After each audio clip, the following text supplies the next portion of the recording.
of that first month. Okay. Of, I believe it's called Nisan, um, Hebrew calendar. And so they're doing this during which makes it even more sacrilegious, more blasphemous. And they waited until after the Passover supper. Not long, because Judas left right after the meal. And because they didn't want to do it during or up until the people were in a state of, anxiety. The people were in a state of commotion. The Passover weekend was being celebrated. They didn't want to cause an upheaval, because the people regarded Jesus as a great prophet, and some regard him as the Messiah. They were waiting for him when he came in on triumphal entry on triumphal Sunday, on an ass. They were expecting him to be their king, to overthrow the Roman government. But that's not what he did. He came into Jerusalem as the Passover lamb. And they didn't recognize that.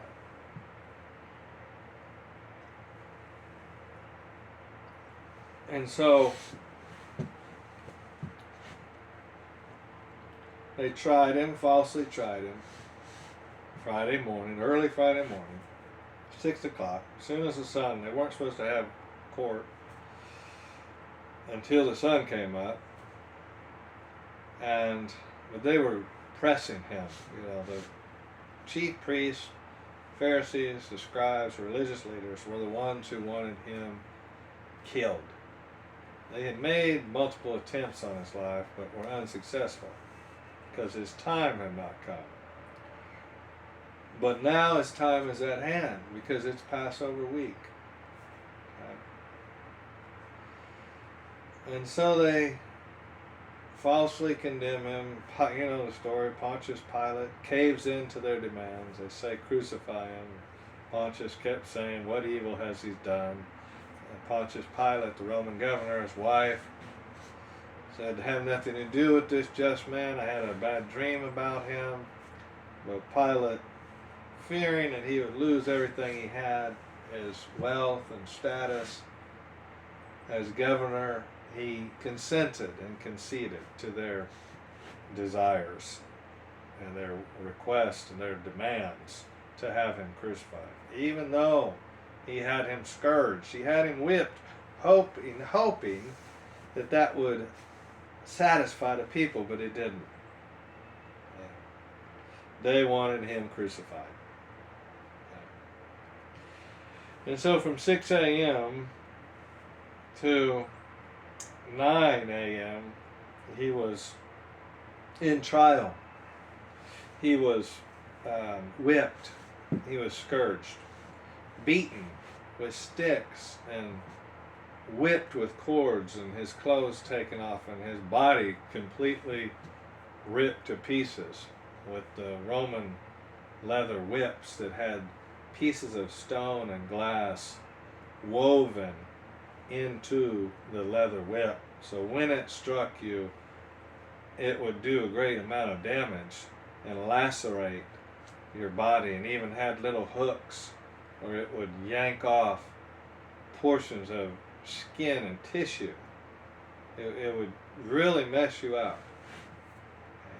There was a law that you were not allowed to whip a person more than 39 times, because if you did, he would most likely die. 40 times minus 1. That's how bad it was. And so from 6 to 9, that's what happened. He was spit upon, mocked, slapped, falsely accused. The charge was he made himself to be equal with God, and that he was going to destroy the temple. None of that was true, although he did make himself equal with God. That wasn't true. accusation because he said, I and the Father are one. He was God. But the other stuff they were saying about destroying the temple, they didn't understand, or they didn't want to understand. It was in reference to his body. Destroy this temple, and in 3 days I will raise it up again, is what he said. It wasn't in reference to the literal temple, although that was destroyed in 70 AD by the Romans in fulfillment of prophecy of Christ. So he was crucified at 9 a.m. Okay? At 9 a.m. And he hung on the cross from 9 a.m. to 3 p.m. for 6 hours. And then, he yielded up his spirit, and the veil of the temple was rent in half. Because he had entered into the Holy of Holies and offered himself as a sacrifice on the altar of God. In the Holy of Holies, he had opened up the way for man, for his children, his chosen elect, to be able to commune with God, to enter into the very presence of God. So that's just a short little recap, a side note to keep your interest. Now let me go back here into the book of Exodus. I may end up having to make 2 sermons out of this. But it says they were to take the blood and strike of the slain lamb. They were to eat it in haste. They were to take the blood and strike the upper doorposts and the sides of the doorposts of the house, so that when the destroyer, whoever that was, whether it's the Lord or destroying angel, came and killed all the firstborn of men and beasts in Egypt, and when he saw the blood on the house, he would not go in and kill the people in the house.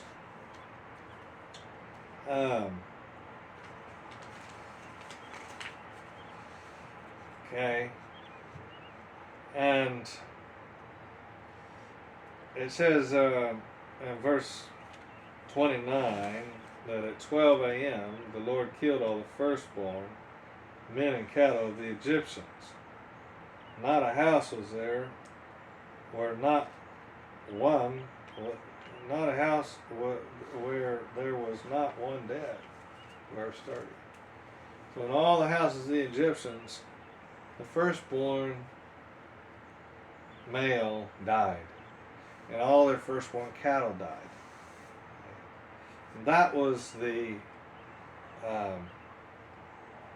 I shouldn't say straw that broke the camel's back, but that was the final plague where the Egyptians said, we've had enough. Take your stuff and your people and get out of here.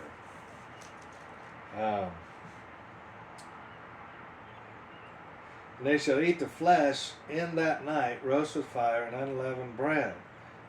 With bitter herbs they shall eat it. So,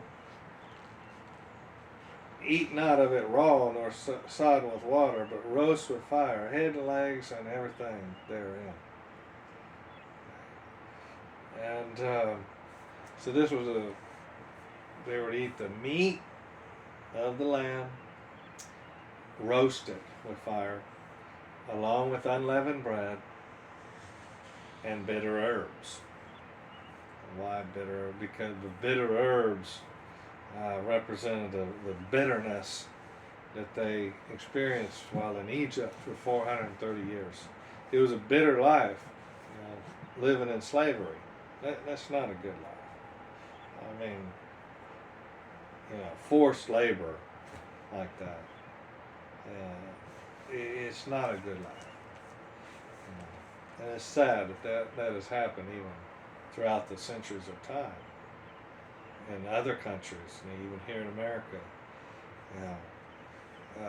300 years, from 1600s to the 1900s, slavery existed here in the United States. people brought over from Africa who were slaves. Um, so that's never a good thing to be under. Um, okay, and it says that they were let nothing remain until the morning. Anything that remains shall be burned with fire. And thus shall ye eat it, with your loins girded, your shoes on your feet, and your staff in your hand. Ye shall eat it in haste. It's the Lord's Passover. So, this is a picture of salvation. Fully clothed, shoes on, fully clothed, staff in hand, ready to go. You see the correlation? When a person becomes born again, he leaves his old self, his old former life, his life of slavery to sin. He leaves that. He's ready to go, fully clothed, Bible, staff in hand, Bible in hand. He's a new creation. He's ready to start a new life. He leaves Egypt. He leaves the world, the flesh, and the devil behind. The Christian does. Just as the Israelites left the lust of Egypt, the pleasures of Egypt. They enjoyed some of that. Just they were slaves, yes, but they also had their enjoyment of the best of Egypt. The good food and vegetables and everything that they had. It was a very prosperous land at that time. But they had to leave all that behind, and they only had unleavened bread. They went from plenty to bare essentials. Okay. It is the Lord's Passover. It says, "For I will pass through the land of Egypt this night, and will smite all the firstborn in the land of Egypt, both man, beast, and against all the gods of Egypt I will execute judgment. I am the Lord." The gods, the false gods, and the lords, the rulers, I'll execute judgment. That's why we should not be calling this sacred week and weekend Easter. That is paganism, my friend. That is a pagan god. Has no place in the Bible or Christianity, and should not ever. The church made a mistake when they implemented that word. Okay. And the blood shall be to you for a token upon the houses where ye are. And when I see the blood, I will pass over you. When God sees the blood of Christ covering your sins, He passes over you. He does not judge you. He does not sentence you to death in hell. Because He sees the blood of Christ. Just as the angel and the Lord, the destroyer, saw the blood on the house, so God sees the blood on our souls, on our lives, on our bodies. The blood of Christ. You see the parallel now? "And the plague shall not be upon you to destroy you when I smite the land of Egypt." Okay. 7 days shall ye eat unleavened bread, even the first day. Ye shall put away leaven out of your house. Whosoever eat leavened bread from first until 7, that soul should be cut off. Okay. So,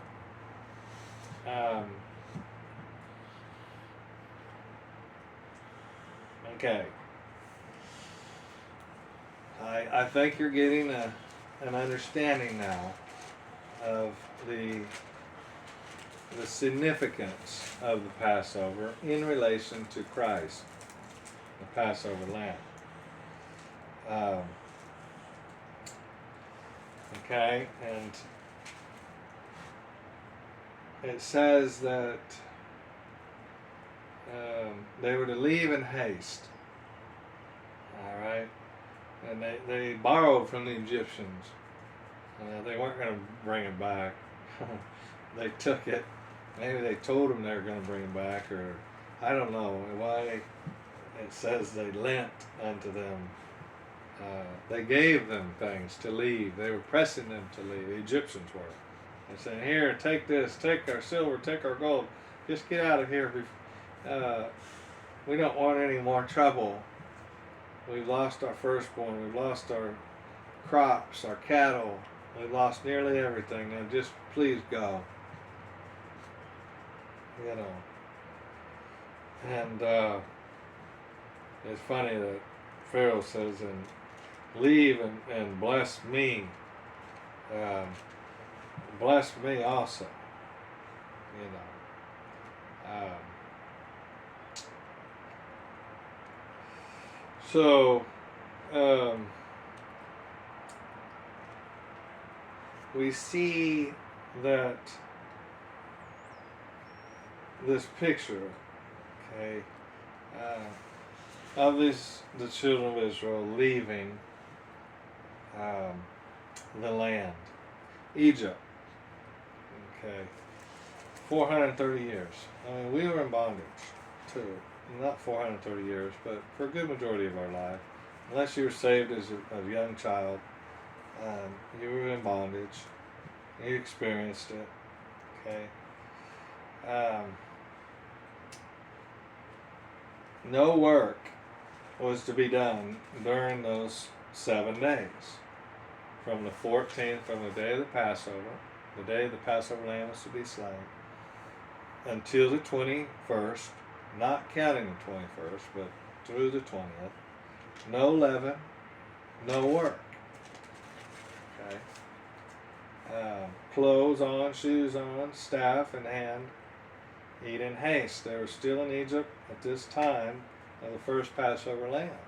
They were still in Egypt. They hadn't left yet. Okay. Now,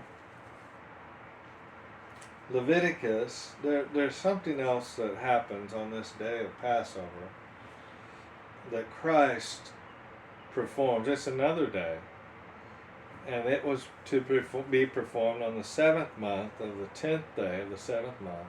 That was the Day of Atonement.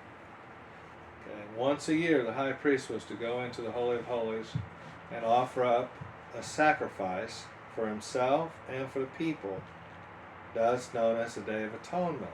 That's found in Leviticus in chapter 16, which we're going to take a brief look at.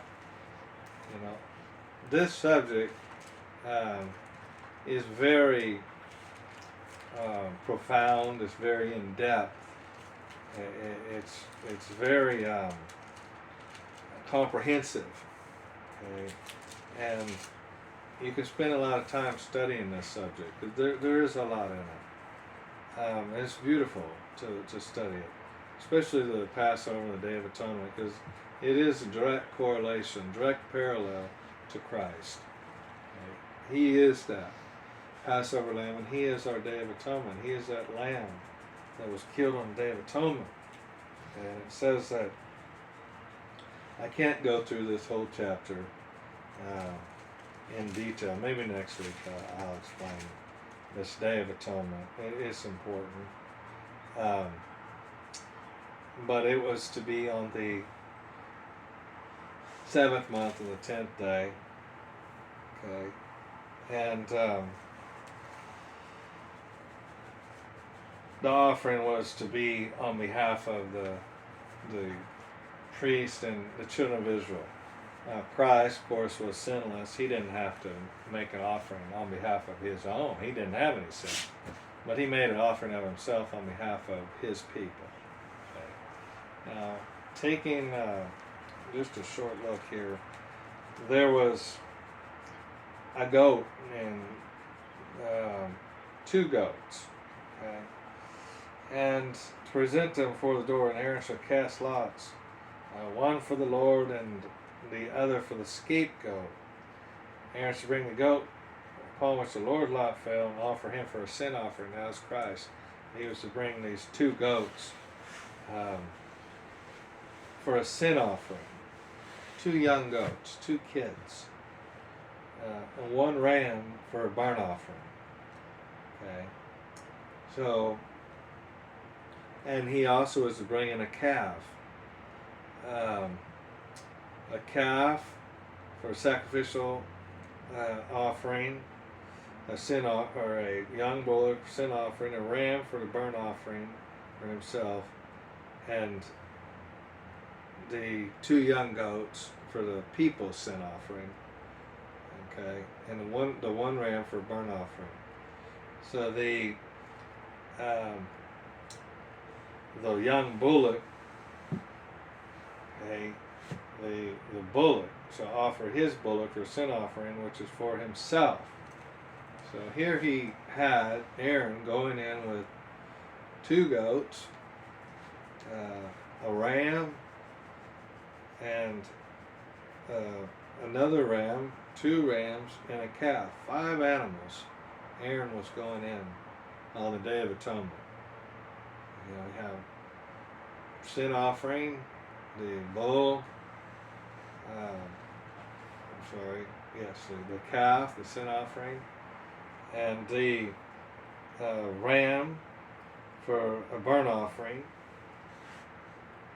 Okay, and the 2 rams for a burnt offering, one for himself, and a burnt offering, one for the people. Okay. Christ was all of those 5 animals. He was a burnt offering. He was a sin offering. Okay. And he was the scapegoat offering, which was sent off into the wilderness to bear the sins of the people. He went off. He was crucified outside of the city, outside the gate, as the scapegoat was sent off into the wilderness. Aaron laying his hand upon the head. He was symbolically laying the sins of the people upon the head of the scapegoat, sending him off.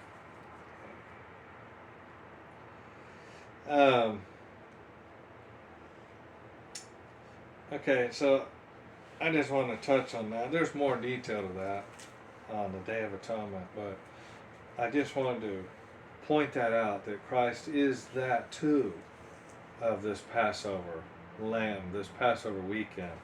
He is the Day of Atonement too. He's all those sacrifices and offerings. Now, looking at in the New Testament, as I said, the triumphal entry, Luke 19 and verse 28, and Mark 11 verse 1 through 11, okay, and John 13, Passover, which I already explained in the beginning about that, but we can look one more time at John 13 and just kind of recap in conclusion what Jesus did. It says in John 13, now before the feast of the Passover, when Jesus knew that his hour was come, that he should depart out of this world unto the Father, having loved his own which were in the world, he loved them unto the end. And supper being ended, the devil having now put into the heart of Judas Iscariot, Simon's son, to betray him. Jesus, knowing the Father had given all things with his hand, and that he is come from God, and he went to God, he rises from supper and laid aside his garments, took a towel and girded himself. This is when he washes the disciples' feet. Okay. Then comes to Simon Peter, and you know the story. Simon said, "Don't wash me," and Jesus said, "I have to wash you." Okay. I'm giving you an example, and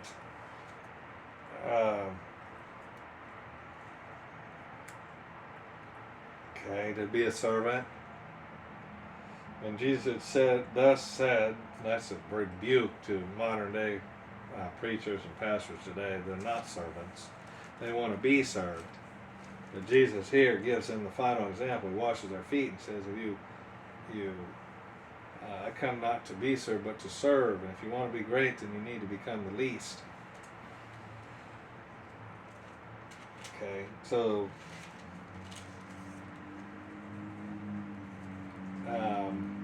here Judas betrays him, and Jesus says,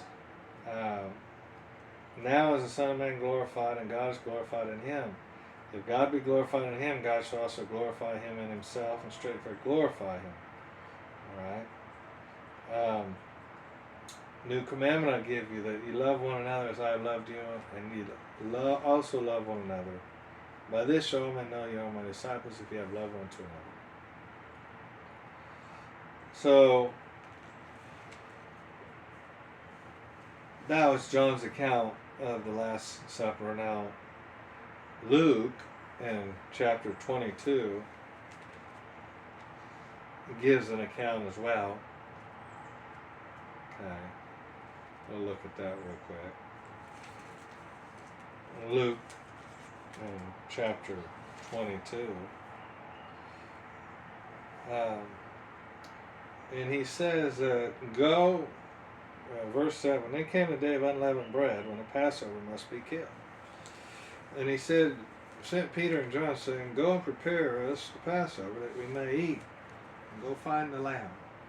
They said unto him, where wilt thou we prepare? And he said to them, behold, when you are entered into the city, there shall a man meet you, bearing a pitcher of water. Follow him into the house where he entereth in. So this was all divinely appointed. Passover weekend. Passover week, rather. And ye shall say unto the good men of the house, the master saith unto thee, where is the guest chamber where I shall eat the Passover with my disciples? He shall show you a large upper room furnished, there make ready.